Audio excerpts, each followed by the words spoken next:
Good day, everybody. I hope everybody's doing very well and taking good care of your mental health. Today, I have this doll to represent a storyline that I want to talk about today. Today, I want to talk about forgiveness and forgiveness or forgiving someone who has hurt you, that has passed away, or that isn't even sorry. How do you do that? Because you were the victim here, you were the injured person, right? I did make a clip prior about forgiveness, and this is literally about someone who's actually coming to ask for forgiveness and so forth, and how to go about it as the person being asked for forgiveness, how to literally navigate that. And this is about someone who hasn't even apologized, or who's not sorry, and or who has actually passed away. Now let's take this doll as a significant person in your life that has hurt you the most.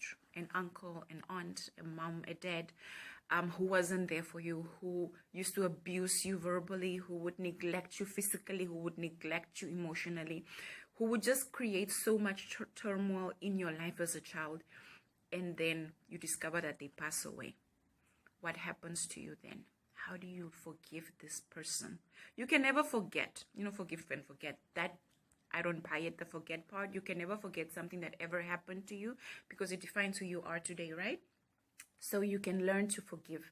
So how do we forgive someone who has actually passed away now?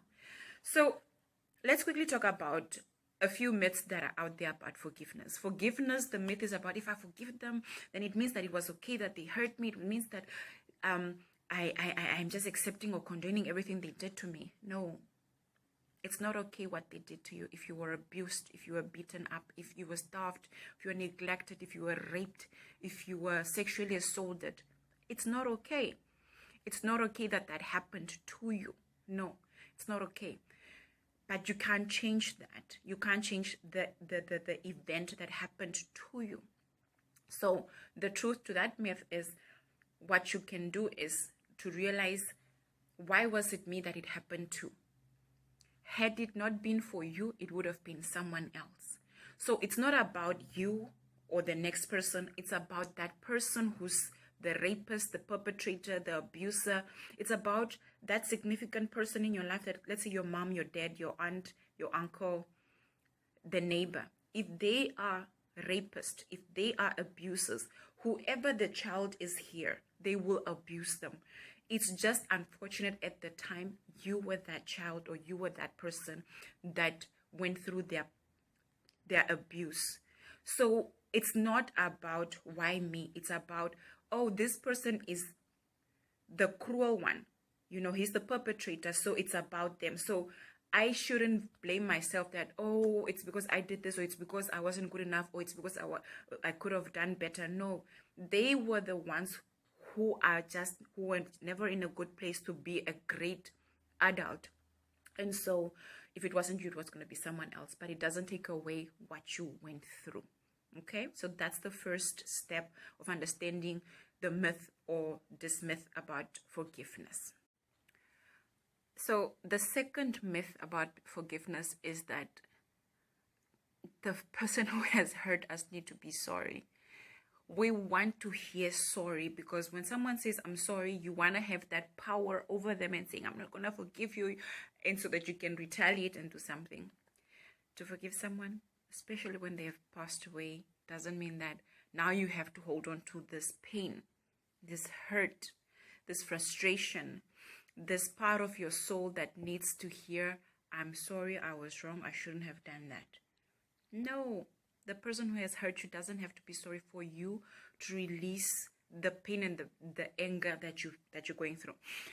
Let me explain it like this. Let's say this is a snake, right? A cobra or whatever, a very poisonous, dangerous snake. Now, if the snake bits you, and the venom obviously gets into your system, you have two options. So the one option is, I'm going to find a rock because I'm so angry. This snake bit me. Where's the rock? I'm going to take the rock and kill it and smash it. And by the time you actually do that, to get to kill it, the venom would have gone through your system, and it would take you, I don't know how long, but very quick for you to die, right? Or the second alternative is, oh my goodness, maybe it has bit you and it has ran away or slithered away. The other option is for you to try and tie that place and then quickly cut that place open to get the venom out, because what happens, you get healed. You don't get to kill that person or that snake, but you get healed, because if you let the venom be in your system, it grows in you and then you can die. The same with pain and anger and frustration. When you let that grow and you don't release it, you don't heal as an adult, you don't heal as a person.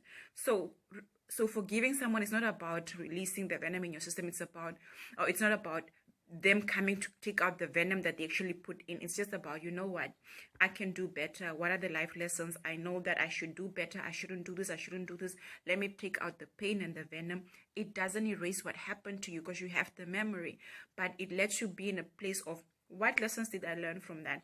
To be a better parent, to be a better adult, to be a better this and this and this. Because in every painful situation, there is something that you can learn from it as well. It's horrible when you're going through it, but at the end of the day, you're like, what are the life lessons I got from that? Because it's about your healing. It's about you healing from the pain. And just because they could never say sorry, you can be your healer.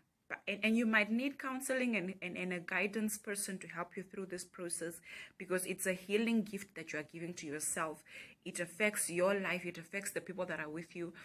You might be wanting and expecting love and forgiveness from this person, or an apology from this person that has pained you, that it dims your light to see everybody else in your life that is trying to be so good to you and appreciate and acknowledge you.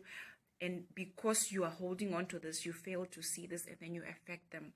Hurt people hurt people. So try to forgive. You can't forget, but try to forgive so that you can be in a better space to receive love, affection, compliments, and actually believe it. Because this person might never ever tell you that. And that's okay. But everybody else out there sees the greatness in you, sees the good in you, believes in you, and you hold on to that, and you pursue that, and you become a better individual, because now you know what pain and hurt looks like, and you know what not to do. And also you have learned that if I hurt someone, I now know how to ask for forgiveness, because I don't want them to live with this hurt and pain that's similar to mine. So those are the life lessons that one can learn from someone who has passed away, who has not asked for forgiveness, that really hurt us. They are not there. Or someone who's not gonna ask for forgiveness, to release yourself from that bondage of anger and hate and frustration, because it harms you and not them. I hope this helps.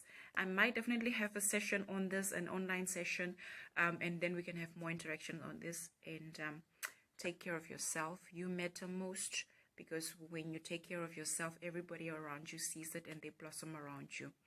I'll see you next time.